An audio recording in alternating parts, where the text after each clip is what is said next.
E aí pessoal, beleza? Esse aqui é o resumo da Química Básica parte 7, que é a parte de mudança de estados físicos, beleza?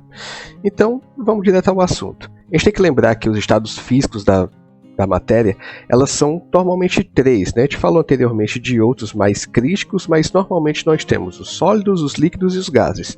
Sólidos são compactos, de baixa energia, vê que as moléculas não se mexem muito. Os líquidos já têm uma maior liberdade, enquanto o gás, as partículas têm total liberdade e alta energia cinética. Para poder falar de mudança de estados, é interessante falar de processos exo e endotérmicos. Em resumo, processos exotérmicos liberam calor e processos endotérmicos absorvem calor para poder acontecer. De modo geral, nos processos exo, o reagente tem maior energia e, ao perder, vira produto com menor energia. No processo endo, o reagente tem menos energia e, ao receber, o produto tem mais energia. Tá?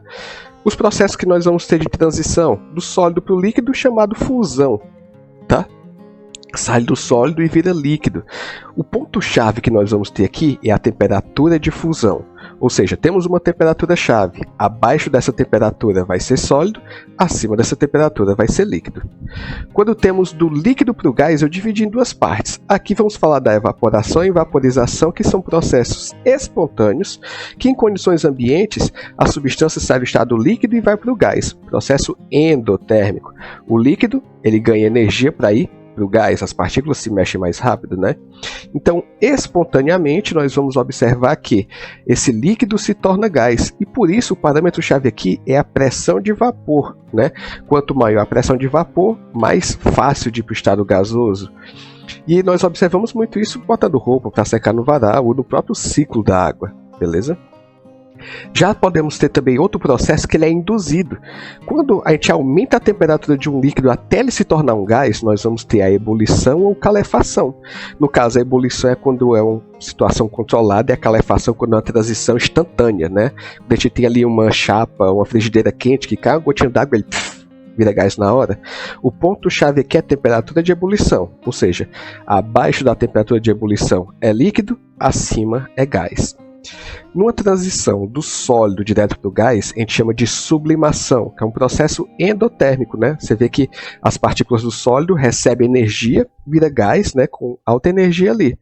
A gente vai observar muito isso no caso do gelo seco, que é o CO2 sólido, ou na naftalina, que é um sólido que vira gás diretamente. O ponto-chave aqui vai ser novamente a pressão de vapor.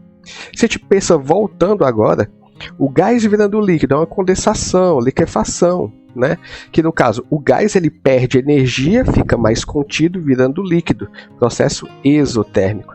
A gente observa isso, por exemplo, quando está cozinhando na tampa da panela, com aquelas gotículas de água, ou se você pega um copo de água gelada e coloca no ambiente, as gotículas de vapor de água que tem ali no ambiente ficam na superfície do copo, tornam-se líquidos.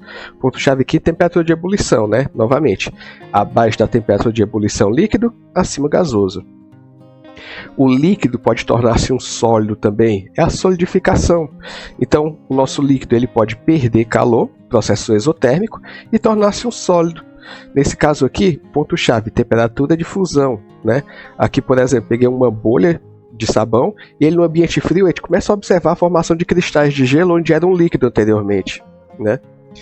E temos também o estado gasoso indo para o sólido, que é a ressublimação, onde espontaneamente, né, aqueles gases vão começar a desacelerar até tornar-se um sólido.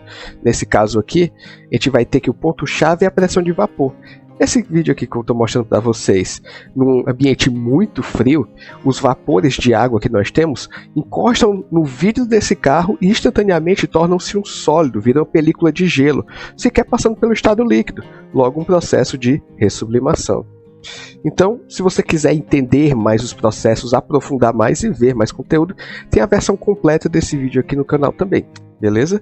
Mas por hoje é isso, ficamos por aqui, valeu, falou e até mais.